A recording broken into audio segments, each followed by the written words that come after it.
I played Pokemon Sapphire, but the gyms have all been reversed, meaning that the champion is the first gym leader, and Roxanne has got the promotion of a lifetime. We've seen in the Pokemon Origins anime that gym leaders scale their teams to the trainer, so let's see what they will use using hardcore Nuzlocke rules. With rules on screen and also in the description, let's jump straight into the challenge. I started the game with Torchic, normally the worst starter for the first gym, but with Steven up first, the fire typing will be pivotal, as there is nothing else in the early game that's super effective against steel types. Luckily this isn't Emerald, or Wallace would have been up first, meaning that there would be 2 water type gym leaders, which is just really bizarre to think about. For training we can get cheap rare candies at the Pokemart, but that is at the expense of our EVs, which we will need a lot of, as teams are much stronger and more competitive than in base Sapphire. This involves me making my first captures, getting a Wurmple, and using rare candies on it to fully evolve it into Beautifly to make it useful right off the bat. Also catching a Zigzagoon, and getting the Wally encounter in Rolls. We get a bit of a look further into the challenge as Sydney replaces Norman, who has moved even further away from us, becoming an even more absent father. In Petalburg Woods, I caught a Cascoon, meaning I have both sides of the Wurmple coin to use against the first gym. Getting our team to the cusp of the level cap via edging. No, not that kind of edging, the UK government has banned that. Heading straight into gym leader Steven, which kind of works here because Rustboro is where his dad works in Devoncorp. And he leads with his signature Beldum. I started with a Nincada that I caught just past Rustboro, using Leech Life against the foe as we cannot lower Beldum's stats with Sand Attack, as it has the ability Clear Body. But after many uses of Leech Life, as the damage from takedown forces Steven to use both of his potions on the little Iron Cyclops, eventually taking it out. Steven has a Marwile next, something that he doesn't normally use as I swap in Zigzagoon to land 2 Sand Attacks, but Marwile gets a critical bite on our little Gooner for our first death of the run. Call that Marwile the UK government because it's also banned gooning. I sent in Torchic, and those Sand Attacks were vital from our little Gooner, as it also means that Torchic can survive the hits from the Pokemon with 85 base attack, even though Dark moves are special based in Gen 3, landing numerous Embers and getting the victory in our first gym badge. With Torchic evolving into Combuskin thanks to the tough battle, but 1 gym on 1 death, this doesn't really bode well. After saving Pico, we have to deliver the letter to Roxanne, who is exploring the Granite Cave, a normal place where a rock-type trainer would be, I suppose. Catching a Tentacle in Dewford and a Magikarp just to the north with our handy fishing rod, we can deliver the letter. But what's inside the letter?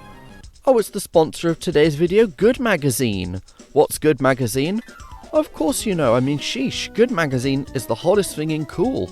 Use my code SUPER at checkout to add an extra 50% to your purchase.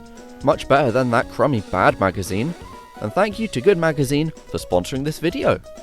During the very important ad read, I got the EXP share after a quick backtrack, and forward tracking to Slateport to find the museum and catching a Plusle. Finally returning to Dewford to find out that the gym leader is Drake, which makes sense as he's based on a sailor, but hopefully he didn't end up here after crashing the abandoned ship. That would be quite sad. He leads with a Trapinch who has Frustration on its moveset, because how would you like to be a ground type surrounded by water? It gets confused by our Dustox after we damage it into healing range, but the confusion status does help to take it down after a few frustrations. Drake's ace is Bagon, and it's a very dangerous Pokemon as it has Headbutt and Dragon Dance. I get in some Sand Attacks with Nincada as it boosts his attack and speed to dangerous amounts. Swapping into a Makuhita I caught in Granite Cave, but it swiftly faints to a boosted Headbutt. Well, that was a great debut Makuhita, well done. I send in Dustox to try and get some status conditions in on the battle, but Dustox is also outspared and this is looking bad already. We could probably get swept. I send in Combuskin, who is probably our only Pokemon who can outspeed this boosted Bagon, and lands some damage with Double Kick, and with the power of friendship, survives on 1 HP from a Headbutt.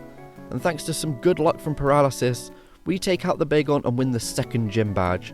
Losing 2 Pokemon in that battle, especially one as helpful as Dustox, was not great. And now we have more deaths than badges in this Nuzlocke.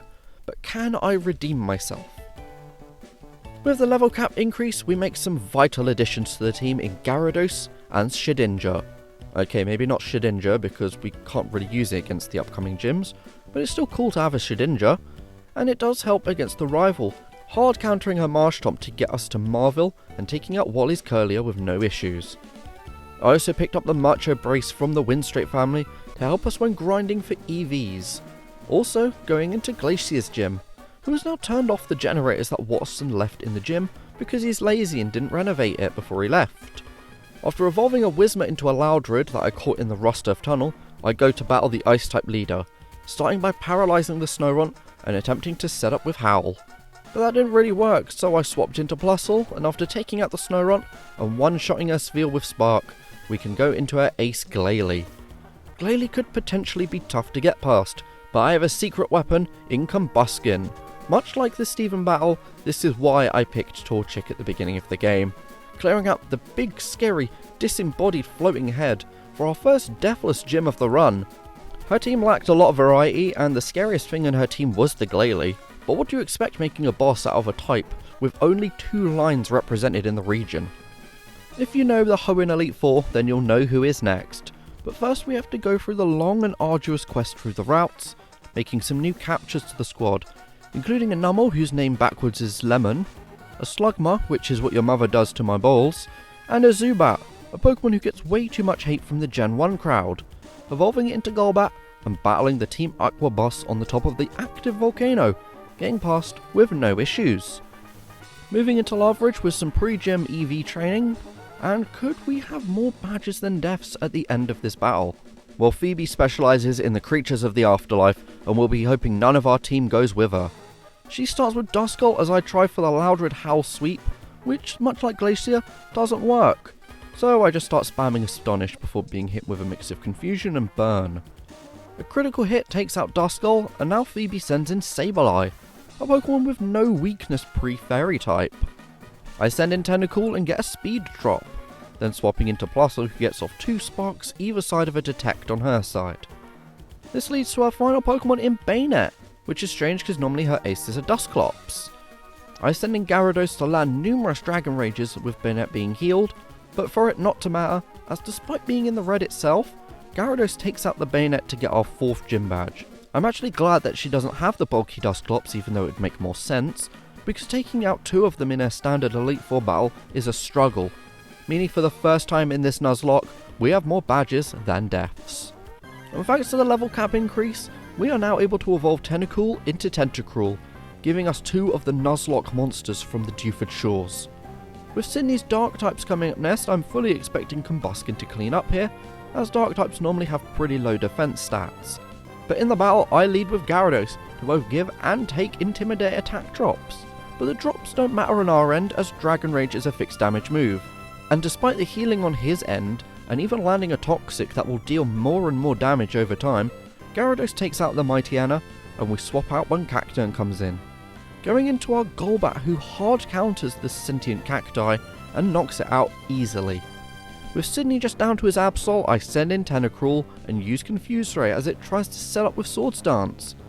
But the thing about Swords Dance attack boosts is that the boosts will mean that you will hit yourself harder, hitting itself numerous times after we land Confuse Ray for quite possibly the easiest gym badge ever, and even as a gym leader Sydney is just a pushover. The first gym gave me more issues than this one, and even after bigging up Combuskin at the start of the battle, I never even used it. This is our first time battling one of the traditional gym leaders, taking the long and rainy road to Wallace, which is quite fitting actually.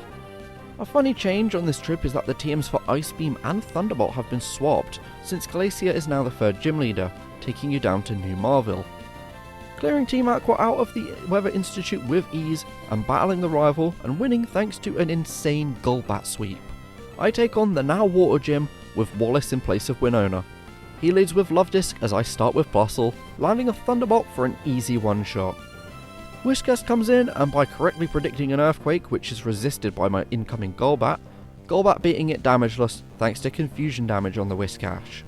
Wallace then sends in his Ace Milotic as I send in my own Water type in Tentacruel. I try to confuse it, but then just decide to use Sludge Bomb while tanking hits, eventually taking it out, then blasting past this Seaking with Sludge Bomb, making it basically a one-shot thanks to poison damage, and this was a very easy gym. There's honestly not much else to report here. After that gym, I can beat the rival in front of the department store, which has a few new items for sale. I can go and take on Team Aqua after clearing them from Mount Pyre, making numerous captures on the way to bulk up our box battalion, chasing down the submarine and making my way to Moss Deep for the 7th gym badge, of which is still housed by Tate and Liza, in the only instance of a gym being in the same place in this hack. Something to help me with the gym was going back to Petalburg to capture a Corphish, who evolves into the Dark-type Crawdont. Tate and Liza in this hack simply have their Emerald team, as numerous members of the team evolve, including my Golbat finally becoming a Crobat, into the battle and leading with Exploud and Beautifly, who comes out of retirement. We try and clear the Claydol with Exploud's physical Shadow Ball, and Beautifly to use Stun Spore to hinder the Calm Mind boosting Xatu. Claydol survives and takes Beautifly into the red, swapping for Plusle expecting another Ancient Power as Claydol faints. Xatu keeps boosting as we hit it with a strong Thunderbolt. The Lunatone is sent in on their end as we keep the same strategy, Shadow Ball on the Celestic Being and Thunderbolt on the bird. Xatu fainting, a Lunatone taking a big chunk of damage before setting up Calm Minds. Down to just their Ruby and Sapphire team with Solrock and Lunatone out. Well, now just Solrock as Lunatone is defeated, double targeting the Solrock as after a few heals we win the 7th gym badge, and I didn't even use that Crawdont. I went all the way back to Petalburg to capture it, and why did I even mention it if I didn't even use it? I don't know, these are a lot of questions I have for myself. Now we can use Dive, we can chase the submarine and eventually reach Archie and battle him before he awakens Kyogre. But in a cruel turn of fate, the man who wants to expand the ocean kills my ocean-dwelling Tentacruel. Now we have to stop his plans for the sake of my powerful jellyfish friend. Going to Sotopolis for the showdown with Kyogre, as Roxanne and Winona float us to the Cave of Origin. You and me, Kyogre, me and you, fists v fins. Yeah, I ran away from it, and that saves the world somehow. A huge floaty thank you from Roxanne and Winona, as we now have to face the Flying-type gym leader as the 8th gym. And I found a little issue in hindsight, is that her usual level cap is 43, but her ace is level 44. Not a crazy change, but it does make a big difference as you'll see. Plusle one-shots her lead Skarmory, and in comes the over-leveled Earthquake Altaria. I use a Thunder Wave as it boosts with Dragon Dance, getting Gym 2 War flashbacks. I swap into Gyarados expecting the Earthquake, landing an Intimidate drop, and predicting correctly with that Earthquake. This is a bit of a slog for Gyarados with Dragon Rage, and a host of paralysis turns with Winona healing her Nimbus Demon. It lands a critical hit Aerial Ace, which takes Gyarados into the red. Swapping into Exploud, who takes a hit pretty well, but swapping into a Manectric I caught just before the Weather Institute, making another switch into Gyarados, baiting another Earthquake and lowering its attack further. Gyarados hits a Dragon Rage hoping for the KO, but Altaria has more than 40 HP, giving it a chance to attack with Aerial Ace and knocking out my Gyarados. And within the last 2 major battles I've lost my Tentacruel and my Gyarados. This is just hell and I am very sad. Crobat comes in to clean up with Wing Attack and Winona sends in a Pelipper, so I use Plusle's Thunderbolt for an obvious one-shot, sending in the Swallow afterwards. I have to swap out as it's got the paralysis on us with Secret Power, with me having to swap out into Manectric this time, who also gets paralysed. Not before landing a Spark to take out Swallow, leading just Tropius who faints to Crobat. And even with the issues regarding the level cap, we make it through the battle, but at the expense of a valuable team member in Gyarados. As we head to the Elite Four, I really don't believe that our level cap, being the Elite Four member's ace, is correct, but I guess time will tell. So using the process of elimination, we now have to battle in order Norman, Flannery, Wattson, Brawly, and Roxanne as the champion. This is obviously a lot scarier than the official Sapphire Elite Four, as there will actually be some variety in their teams rather than numerous Dusclops and Glalie. I beat Wally in the Victory Road on the way here, and this is how my team is looking into the final 5 battles, with our final team being Blaziken, Azumarill, Crobat, Plusle, Camerupt, and Exploud. Pretty odd for me to have 2 fire types, but I'm treating them by their secondary typings of fighting and ground, with the fire just being a neutral bonus. And aside from Plusle, this is a pretty OU Hoenn team. Let's start with our father, who spends all his time in a small room on an island on the other side of the region to our home. He leads with Linoon as I lead Blaziken, both sides choosing to set up with Belly Drum and Bulk Up respectively. And on my end, the sweep starts after one boost, using Brick Break on Linoon, Giraffe Rig, Dodrio, and Exploud, with his Ace Slacking surviving on 1 HP, but flinches thanks to Blaziken's held King Rock. Norman heals up as it survives in the red again from another Brick Break, and Deja Vu as he heals again. We do eventually take it out with a high damage roll, but a very easy battle to start things off. That's the least you can do after moving your family to a new region, and then shipping yourself across the ocean for work and just staying there all the time. Flannery takes the place of Phoebe, Ghost Girl for the Hot Girl. Her fire types are hot, don't look at me like that. Using Strength and Surf either side of 2 feint attacks, which we tank. As Macago comes out now and we both set up, us with the Rain Dance and her side with the Light Screen to raise the special defense. But it's in vain as Macago is 4 times weak to water type moves. It cannot be saved from the floods. Blaziken comes in on her side, not my Blaziken, and it misses a Sky Uppercut as Surf takes it into the yellow thanks to that Light Screen. Blaziken makes up for the missed damage and crits the next Sky Uppercut to take Azurill down to 13 HP. But a second Surf defeats the starter from Kentucky. Flannery sends in a Camera Up, but it's Macago 2.0 and feints to a single Surf, leading to her ace in Torkoal. It's a very defensive Pokemon, but I put my trust into Azumarill, just missing the KO with the rain boosted Surf as Torkoal sets up a curse to raise its own defense and attack. But after 2 full restores being used on it, as we agonizingly miss the KO numerous times, we eventually take out the turtle with a Surf, just like when it jumped into the sea in the anime for some reason.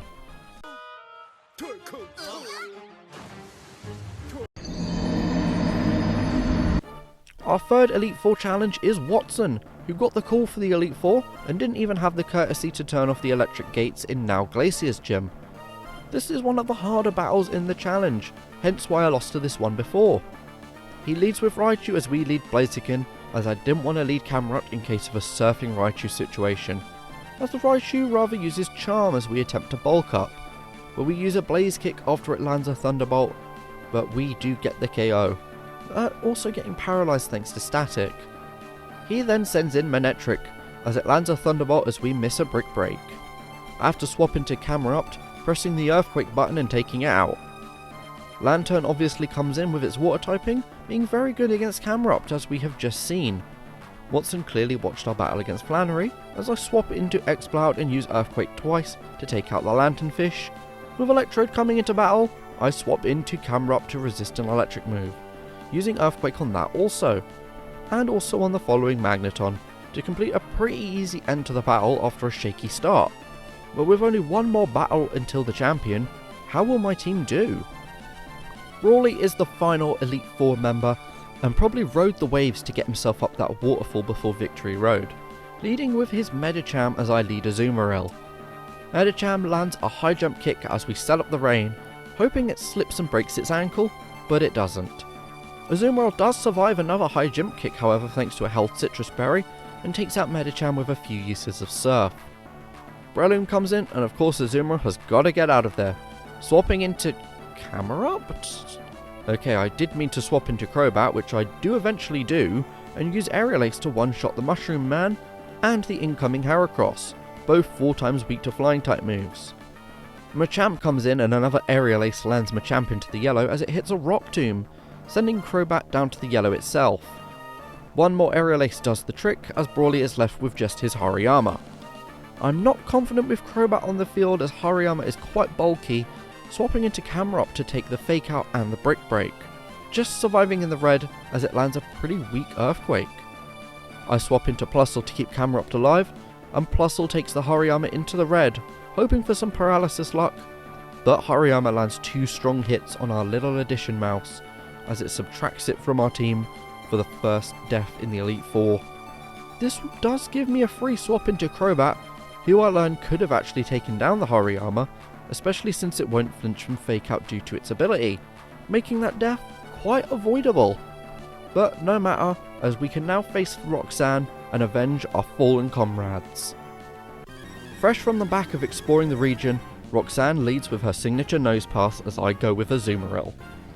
It flinches us on turn 1, but no matter, as turn 2 we get the one shot with Surf, with her then sending in Cradily, one of the few Pokemon from the original champion team. I swap into Crobat hoping for the poison with Poison Fang, which we do get, but Cradily lands an Ancient Power for not only really good damage, but it gets the boosts to all its stats, because of course it does. I have to swap into Camerupt to try and resist Ancient Power, with the poison damage and Earthquake not doing as much as I would have liked, as I see the worst thing ever. Cradily used Recover. Oh Lord help me. Both Cradily and Camerupt hit the red, but in addition to Recover, Roxanne has full restores on Cradily to also cure the poison. It does give me a chance to switch into Exploud, but Confuse Ray lands, and then I swap back into Blaziken, needing the entire team to take up this Cradily. And I think at this stage, it ran out of Ancient Power uses, just stalling with Recover until the inevitable happens and we land a crit to take it down. All that trouble, and we're only on the third Pokemon. At least it's an Aggron who is one shot with Brick Break, swapping into Exploud when Golem comes in, both sides landing Earthquake, and both trainers wondering how the building is still standing. But this does also make Exploud faint to allow Azumarill to come in for a cleanup of Golem, as Relicanth comes in, and once again, I wish I had Plusle right now, as we do not have much to take this down. All I can try is sending in Crobat for Confuse Ray and hoping we get the poison, which this time we do not. Tempting fate by attacking with Crobat, Relicanth battles through the confusion to knock it out. Camerupt comes in now and tempting the confusion yet again as we get the right coin flip, allowing Camerupt to landing Earthquake to take it into the red, with the obvious heal on her side. We use another Earthquake on that healing turn, but cannot get a critical hit to take her out. Rather, Relicanth uses Ancient Power to get another knockout on our team. I send in Blaziken, and obviously I should use Brick Break. Well, I was panicking and misclicked and hit Blaze Kick. All you had to do was kick it with the fire turned off Blaziken. Relicanth capitalizes on this mistake as I am left with just Azumarill, and I think my brain genuinely stopped working there. But somehow I battled through my own brain damage, as Azumarill battled through also, and this makes it a 1v1 with Azumarill versus Armaldo. We outspeed landing a Surf for some good damage, and this would make Armaldo a 2-shot, as it boosts with Sword Stance. If we lose a speed tie, we'd lose the battle. But Azumarill is faster and gets a final Surf on, defeating Roxanne and beating the reversed version of Pokemon Sapphire as a hardcore Nuzlocke. Now I can only apologise for the stupid decisions at the end. I think it was extremely late when I was making this video, but at least it was more exciting because of it, right? This hack was made by OKreations, and I'm really looking forward to another hack in this style, because it's always interesting to see how a gym leader would battle at full power, like in the Pokemon Origins anime special. Their Discord is in the description where you can get the game for yourself. And it was a really cool look into the Hoenn region, one of my favourite regions, probably my favourite region because I'm a Hoenn baby. I'm sure you've realised this on the channel by now. But if you did enjoy that, be sure to leave a like, comment and subscribe. My name is Super123, and I will see you all next time.